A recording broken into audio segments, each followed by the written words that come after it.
বর্তমানে মহিলারা যেভাবে ঈদের নামাজ মসজিদে পড়ছে, এটা সম্পূর্ণভাবে একটি বিদআত। যদি বড় জামাত করতে গিয়ে সুন্নাতের উপরে আমল না হয়, তাহলে বড় জামাতের 5 পয়সা। যেখানে একটা বিদআত হচ্ছে, এখানে বড় জামাতের কোনো গুরুত্ব নেই। নবীজি সাল্লাল্লাহু আলাইহি ওয়াসাল্লাম তার জীবন দশায় কোনোদিন এরকম কোনো কর্ম করেনি যে সাহাবায়ে কেরামরা ঈদগাহে গিয়েছেন এবং সাহাবিয়াতরা অর্থাৎ মহিলা সাহাবীরা মসজিদে গিয়ে তারা একাকিত্বভাবে নামাজ পড়েছেন। এরকম কোনো প্রমাণ না আল্লাহ রসুল সাল্লাল্লাহু আলাইহি ওয়াসাল্লামের যুগে পাওয়া যাবে, না সাহাবায়ে কেরামদের যুগে পাওয়া যাবে। এটি একটি নব আবিষ্কার। আমরা সবকিছু ব্যবস্থাপনা করতে পারি, তবে মহিলাদের কি ঈদগাহে নিয়ে যাওয়ার ব্যবস্থাপনা করতে পারবো না? আবার অনেকে যুক্তি দেখায় যে না, বড় জামাত করতে হবে, 10টা 15টা গ্রামকে একত্রিত করে জামাত করতে হবে। বিশ্বাস করুন, যদি বড় জামাত করতে গিয়ে সুন্নাতের উপরে আমল না হয়, তাহলে বড় জামাতের 5 পয়সা মূল্য নেই। যেখানে একটা বিদআত হচ্ছে, এখানে বড় জামাতের কোনো গুরুত্ব নেই। ইমাম আবু হানিফা রাহমাহুল্লাহ বলছেন, যদি কোনো জায়গাতে 4 জন ব্যক্তি থাকে, ওই 4 জনের মধ্যে 3 জন মুক্তাদি এবং একজন ইমাম হয়ে ঈদের নামাজ আদায় করবে। ইমাম শাফেঈ, ইমাম মালিক এবং ইমাম আহমদ ইবনে হাম্বল, এরা 3 জন জগৎ বিখ্যাত পণ্ডিত।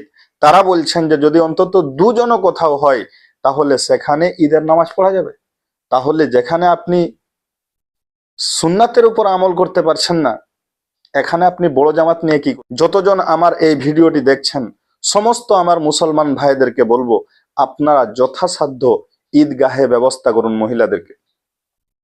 আর 5 কিলোমিটার 10 কিলোমিটার পরে পরে ঈদগাহ হবে, বিষয়টা এমন নয়। 2টা 4টা গ্রাম নিয়ে ঈদগাহ করুন না, সমস্যা কোথায়? কোনো সমস্যা নেই। 14টা গ্রাম হতে হবে, তারপরে ঈদগাহ করবেন, এরকম বিষয় নয়। আল্লাহ নবী সাল্লাল্লাহু আলাইহি ওয়াসাল্লাম এত গুরুত্ব দিয়েছেন যে মেয়েরাও মসজিদে মুসাল্লাতে যাবে, অর্থাৎ ঈদগাহে যাবে। ঈদ মানে হচ্ছে খুশি।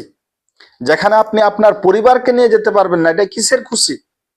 আল্লাহ রসুল সাল্লাল্লাহু আলাইহি ওয়াসাল্লাম, হযরত উম্মে আতিয়া রাদিয়াল্লাহু তাআলা আনহা বলছেন যে আল্লাহ রসুল সাল্লাল্লাহু আলাইহি ওয়াসাল্লাম আমাদেরকে আদেশ করতেন আমরা যেন প্রত্যেক যুবতী মহিলাদেরকে নিয়ে যাই ঈদগাহে।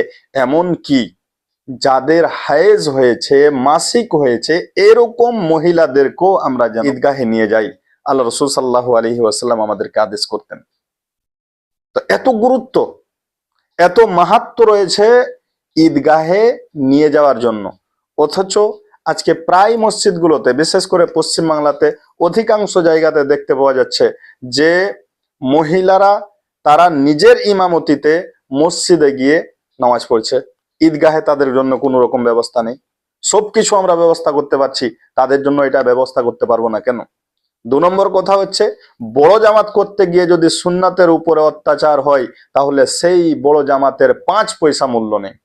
সেই বড় জামাতকে ভেঙে ফেলুন আজকে, এবং আপনি 2টা গ্রাম 3টা গ্রাম মিলে আপনি ঈদগাহ করুন, যেখানে ছেলে মেয়ে উভয় একত্রিত নামাজ পড়তে পারবে। এরকম একটা ব্যবস্থাপনা করার চেষ্টা করুন। আল্লাহ যেন আমাদেরকে তৌফিক দান করে।